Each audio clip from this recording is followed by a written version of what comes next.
Hi guys, if you're new here, my name is Brooks Wood. I am a travel photographer based out of Denver, Colorado, and today I'm going to be doing a video on all of my camera gear that I'm currently using in 2022. So I have a lot of really great gear, and while it may not be, the most practical setup, or oh, hold on, I have an alarm. Anyway, it might not be like the most practical setup, or it might not be exactly what I want quite yet. Like, I'm still starting to narrow it down and really get into what I prefer and what feels good for me. But right now I feel pretty good about this setup, and so I'm really excited to share this with you guys, and hopefully that'll inspire somebody else to also join the filmmaking photography industry. So yeah, without any further introduction, let's begin. Alrighty, so first up we have the Nikon D200. So this is my very first camera that I ever was introduced to, and this is the first camera I've been shooting on, I think, since maybe like 2017. And this is a hand-me-down from my mom that I bought for a couple $100 from her, just to get started. And I really like this camera. It's a very nice camera, but it is quite outdated. This is a 28 to 105 millimeter, and it is a great camera overall. I also have a 35 to 75 millimeter lens as well for this one, but I don't have it on me. But yeah, this is also a great lens, so I can do a lot of like up close shots with this one.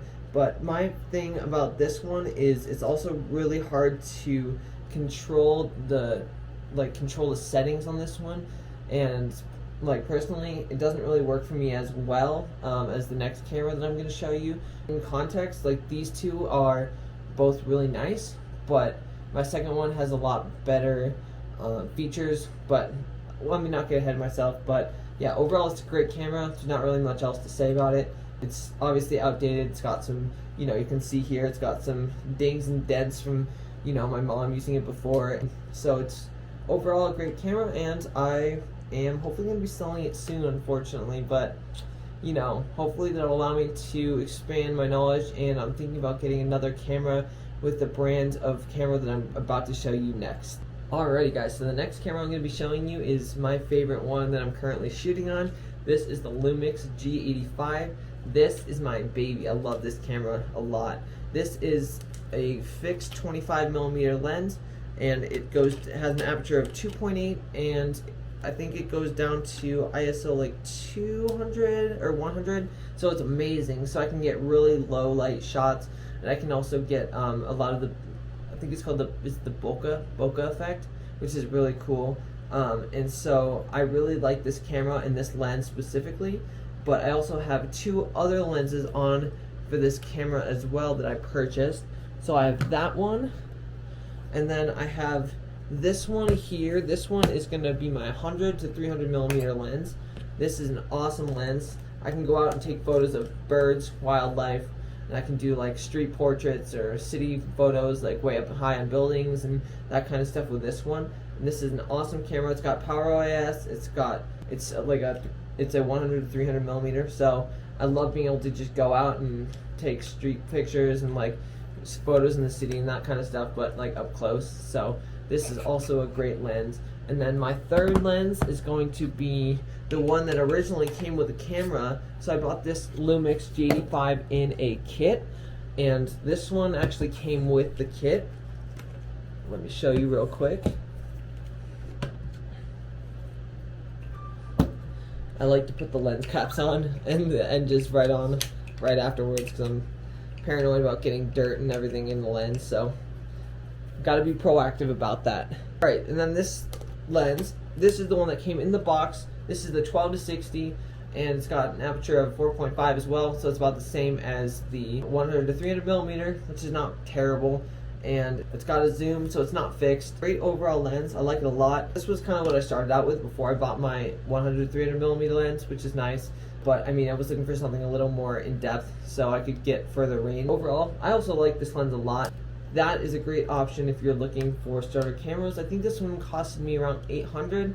That is for the lens and the body as well, so it wasn't that expensive. So if you're looking for like a great starter camera, this camera is awesome. I can tell the difference in the Nikon versus this one. The coloring is a lot more intense. Also, like, it's a lot more detailed, and there's a lot less grain, and there's a lot more settings and like a lot of different features you can mess with on here that this Nikon just doesn't have, including the video, which I've already kind of gone over a little bit, but it shoots in 4K. I don't usually tend to shoot video on this camera because I have another camera that I'm going to show you next that I use for most of my videos. And overall, it shoots pretty nice. Like, the quality of this camera for video is really nice, but the sensor, the lens sensor, is not great.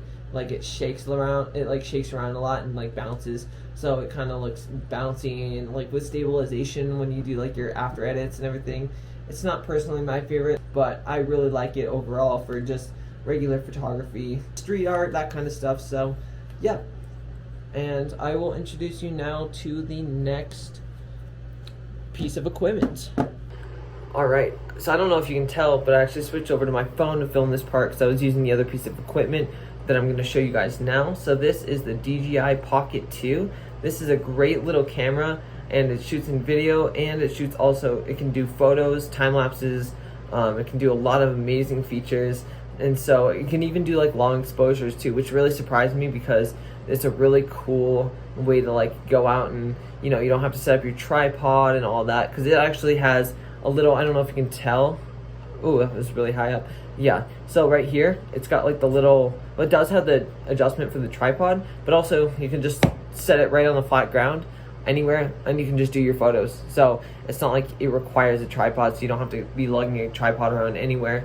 And speaking of that, while I'm on that note, this is the tripod that I'm using. It's the Fuge Tech FT569. It is quite the crappy tripod, I'm gonna be honest with you guys, but at least, you know, it gets the job done. It holds my camera, and I'm hoping to upgrade soon. I've had this one for about 3 years, I think, and it's missing a lot of the pieces. It's kind of broken and smashed up from all my hiking adventures and all that kind of stuff, but hopefully going to be upgrading that soon. But yeah, about the DJI Pocket 2, this is a great piece of equipment. This is actually probably my second favorite piece of equipment that I have behind the Lumix, and it is one of my favorites because I love the fact that it's so light, and literally, like, compared to like my Lumix, which my Lumix is like maybe, I don't know, I have no idea how much this thing weighs. If I were to guess, maybe like 1.5 pounds. I have no idea. I really have to weigh it, but this is probably like, I mean, this thing probably weighs like the weight of like an apple, you know, that you get at a grocery store or something like that. So it's like literally you can carry it in your pocket, and it fits in your pocket. It also comes with a carrying case, so it does, when you turn it on and off, I don't know if you can see it, but it does that cool little thing where it folds in, and then it also comes with this case. Let me see if I can find it real quick. Okay, well anyway, I didn't find the case for it, but yeah, it comes with this nice case anyway that's plastic, and you can slide it right in so the end of the camera is against the back of it, so then it's not like hanging out and it's not going to get crushed, but it's also like really hard plastic, so you can know it's safe in your pocket or in your backpack, like next to your snacks when you're hiking or when you're, you know, doing all that kind of fun stuff like outdoors, and you don't have to worry about it getting wrecked. So I recommend this piece of equipment. It's awesome, and this one only ran me $500, and it does video and time lapse and photos as well. And as I said before, it also does like, you can also do like long exposure shots as well. So it's also got a pretty nice zoom. It goes all the way up to 2.0 zoom, which is amazing for a tiny little powerful piece of equipment like this. And it's really nice because this one also comes with the app, the DJI Mimo app, so you can literally turn it on, you can connect it to the app, and you use like the app on your phone. You can literally get those pictures and videos right away, like right after you shoot. And you don't need Wi-Fi for it. You can literally just do it anywhere, which is really cool because I really like being able to see, like, you know, when I'm shooting, when I'm out, and, you know, I like to see what I can improve on, and, you know, what kind of shots I need to do or that I'm trying to get while I'm out there, and so I don't miss the shot while I'm there. So this is a great overall piece of equipment. Definitely recommend it. 10 out of 10. Alright, so I lied to you guys. So there is actually a two-way tie for my second favorite piece of equipment currently that I own, and that is going to be a game changer for a lot of people recently, and I've seen it. It's been going around, and what I have is the Mavic Mini 2. So you can see it right here. It is a part of the DJI series. It is a tiny little compact drone that I can take with me anywhere I go. and I can actually fly it in most countries, because this one, what the difference is between this one and I believe like the Air 2S, I think is what it's called, are the ones that are bigger. While they do shoot better quality, this one actually you don't have to register, because this one is actually a certain size. I think it's 0.55 pounds or less, and so therefore I don't have to have a it's 0.55 grams or less, so therefore I don't have to have a license to fly it, or I don't have to have it registered through the FAA, which is nice, so I don't have to worry about, you know, being tackled by some big man in the sunglasses in a suit because I was not allowed to be flying a drone like in a certain place because I don't have my drone registered with the FAA, so I don't have to worry about that. And also, it is really nice because you can tell this is not the way a drone should look, but the thing that's fancy about it is it comes in a travel compact sort of way. So what you actually do, as you can see, is you can flip it all out, and then it looks like this when it's all out. There's the gimbal on the front, which is awesome, and then on the back here you can see my SD card right there, and then on the bottom here, and then this is where the battery goes right here. I currently don't have my batteries, they're actually charging right now, so I can actually fly my drone after this video. But yeah, so you just pop your little battery in right here, and it goes in, and then you just turn it around right here, and you can see the power button is right here, and you just press and hold it, and then it turns on, and then you are all ready to fly, and you just open the app and it's ready to go. So it's amazing technology, and it actually can go pretty far. It's like, I think it's like a 2-mile range or something like that. But when I was in Montana, I actually flew it pretty far. I flew it all the way from my condo where I was living, that was provided, it was like housing for employees. I actually flew it all the way from the housing all the way to where I worked, which is about 1/8 of a mile away, and I had no problems. It was like totally connected the whole time. I had no worries about disconnecting or losing it. And the only actually problem that I did end up having that day was actually that my battery was low, and I actually was being dumb about it, and I decided to fly it anyway at like 42% or something like that. And I ended up having to do a forced landing, which means basically when it gets down to a certain battery percentage, it literally just says, alright, we're landing right where we are, and sorry, there's nothing you can do about it. So it just lands, and hopefully there's no trees or houses or let alone people or dogs, because that would hurt. That would hurt a little bit to get hit by one of these bad boys. So, but yeah, overall it's a great drone, shoots in 4K. This one you can't do like time lapses or hyperlapses with. That is kind of a downfall to this one, but this one's also a lot cheaper. I think this one ran me around $600. So for the whole, I got the Fly More combo, and the Fly More combo came with extra batteries. I've got my little remote right here, and then actually I was not charging my batteries. I actually have them right here, and it also, so I can show you guys real quick, and it also came with this nice little, oh my god, this alarm. I need to turn that thing off.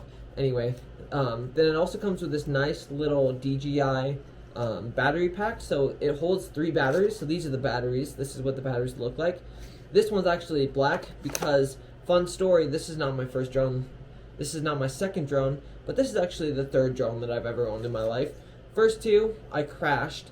First one, I crashed into the ocean in St. Croix in the U.S. Virgin Islands. Second one, I crashed into a building in downtown Denver. That was fun. And then the 3rd one is this one, and this time I decided to be smart about it, and I actually got it insured, which you can actually do through the DJI app when you actually buy the drone.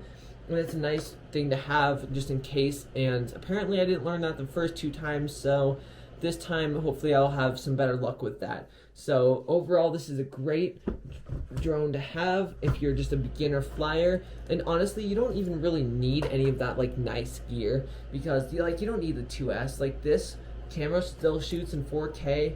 Like, it's amazing. Like, I've gotten some really cool shots on it, and I feel like it's not always about the camera or the equipment. It's about like the photographer, and it's about what they see and what they're able to make out of the shot of like the environment and like the surrounding area. So, but also, yeah, so that was just kind of a cool experience to have, to be able to buy this drone and be able to fly it and take it to St. Croix and Montana as well. So this is an overall great piece of equipment, and I highly recommend that too if you're looking to get into some aerial photography, get a different view above the skies, and like get a bird's eye view of everything going on around you, excuse me. Also, I forgot to mention before, but I have this little microphone that came with the DJI Pocket 2, and this is a really cool thing to have. So it also just kind of clips onto your shirt. If you're out recording, you just do this, you turn it on. Hold on, let me see if I can do it. Did it go? Yep, there we go. It's on and it's connected, and I can now talk to you through this, or I can be like secretive about it, just like walk into a coffee shop, be like, yeah, what's up? Yeah, I'm a Secret Service agent or some shit like that. But anyway, alrighty. And then last but not least, I have a little bit more of equipment that's just not camera equipment, but just other equipment in general. So I bought this ND filter. I bought it off of Amazon, and it fits onto the lens that I currently have on this camera right here. This is the Panasonic G85, which I talked about earlier, and this is awesome. I love this little ND filter. You literally just take it. Oops, well, it was the wrong way. I always do that. I always put it on the wrong way, but you just take it and then you just slide it right on there, and then it allows you to make a lot of adjustments in terms of the lighting. So you can also make it really dark, and you can also make it really light. If you're looking to get ND filters, make sure to research it before you do, because if you don't, then you'll end up getting the wrong size and it won't fit on your lens. And by the way, ND filter stands for neutral densifier, which is just a fancy way of saying, like, it changes the amount of light that goes through the camera lens. So you can either adjust it to be really bright, or you can also adjust it to be really dark. And all you have to do is you just turn this little thing right here. You can see as I turn it, the lens, you can actually see through the ND filter at certain points, and then when you continue turning it, sorry, so it got cut off because I actually ran out of storage on my phone. But yeah, basically the ND filter is just a great way to allow you to adjust the lighting and what's going to be going into the lens of the camera.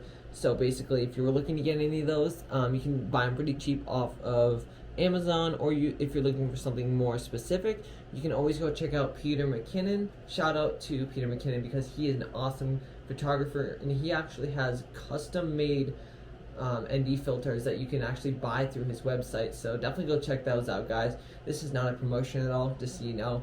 I'm just, shouting them out because I think those are really cool, and I hopefully want to buy some soon, depending on if they're going to fit on this lens. But of course, you always need to do your research before, because you don't want to buy the wrong one and it's not going to fit. So again, just make sure you do your research before. So alright, so this goes without saying, this last piece of equipment is very helpful if you're a content creator, just a computer or a laptop that works well. This is the MacBook Pro, I think 2017, and this is a nice computer. It works really well, and it runs Adobe Lightroom, Adobe Photoshop, and it also has Final Cut Pro, which is great because I love using Final Cut personally. But everyone has their different preferences. But this kind of goes without saying that if you want to edit your photos, or if you want to be able to put together your videos, you're going to need a software like this. Although I do know some people as well that tend to use just their they just tend to use their phones, which also, that can be a great alternative if you're not able to